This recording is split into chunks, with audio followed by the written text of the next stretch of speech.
مش هاقول لِك بقى أنتِ وهي إن فاتِك نُص عمرِك، لإن العمر مش بعزق، بس هاقول لِك بصراحة إن الجمال ده كلّه طلع من البطاطا. أيوه يا جماعة، أنتم عارفين البطاطا النهارده بكام؟ ده الكيلو وربع ب10. الجمال ده كلّه اتعمل معايا يا جماعة ما يكمّلش 20، 25 جنيه، والله العظيم ما باضحك عليكم. تعالوا أقول لكم نبدأ على بركة الله الأول، نصلّي على حبيبنا المصطفى اللي هيشفع فينا يوم الدين في الكومنتات، وما تنسوش تحطّوا لايك عشان الناس الحلوة الجميلة اللي زيكم تشوف الفيديو وتستفاد.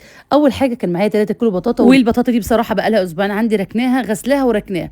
جه بقى الدور النهارده قُلت لازم أعملها، خدتها على طول وقشرتها وقطعتها تقطيع عشوائي، عايزة تقطعيها كده شرايح سلايس عادي، عايزة تقطعيها مكعبات، هتقطعيها طولي زي ما أنت حابة، في كلتا الحالات في الآخر هنحطها على النار تتسلق. بعد كده البطاطا هتنزلي عليها ب5 معالق من السكر، عايزة تزودي سكر بصراحة ما انصحكيش، لأن لسه الطبقة التانية هنحط فيها سكر.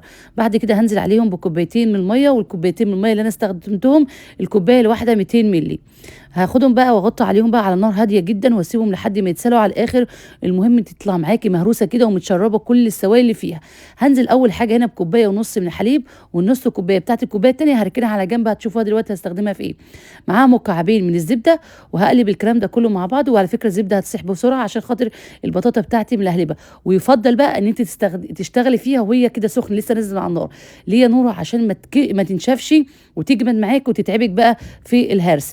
بالهاند بلندر بقى بالخلاط يستحسن بالخلاط أحسن، ريحوا نفسكم، لأن بالهاند بلندر بصراحة غلبتني شوية. نص كوباية الحليب اللي كنت راكناها في الأول حطيتها دلوقتي عشان تمشي معايا الهاند بلندر، لأنه بصراحة البطاطا كل ما بتبرد أكتر كل ما بتتيبس أو تجمد. جبت بقى عندي البايركس او الصينيه او القالب اللي انت هتحطي فيه ايا كان مش هتفرق، هتدينيه معلقه من السمنه البادي، وطبعا البطاطا مش هاخد الكميه كلها، هاخد نصها بس. النص التاني هعمله نوع حلو تاني برضه هتشوفوه معايا زي اللي انتوا شفتوه معايا في اول الفيديو، بس النص ده هنستخدمه دلوقتي مع بعض. هقلبها كده نص في الصينيه واسويها واسيبها تبرد. تعالي بقى نعمل الطبقه التانيه بتاعت النوع الحلو ده، عباره عن كيلو من الحليب. الكيلو من الحليب يا جماعه هياخد معايا 4 معالق من النشا، ومعلقه من الكريم شانتيه الخام، وكمان معلقه من السمنه، ومعلقتين من السكر، وظرف من الفانيليا. بديل السمنه البلدي معلقه او معلقتين من القشطه، بس طبعا مش متوفر دلوقتي قشطه، فهنحط معلقه من السمنه البلدي، المتواجد يسد.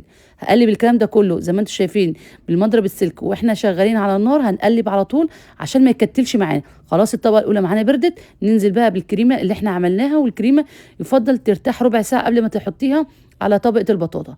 سوي الكلام ده كله يا ست البنات، وقبل ما تدخليها الفرن ادهني الوش كده رشه من السمنه البلدي. هنولع بقى الفرن والشوايه وتقعد معانا بالظبط من ربع لتلت ساعه، وهتطلع بالجمال اللي انتوا هتشوفوه دلوقتي. يلا ما تنسوش تحطوا لايك حلو على الفيديو عشان ناس كتير تستفاد، وبكده نكون عملنا النوع الاولاني. والنوع التاني ده مش هنزله الا لما كلكم تصلوا على النبي تحت في الكومنتات عشان انزله لكم بعد الفيديو ده. يلا يا جماعه، ده هو حبيبي وشفيعكم يوم الدين، صلوا على النبي.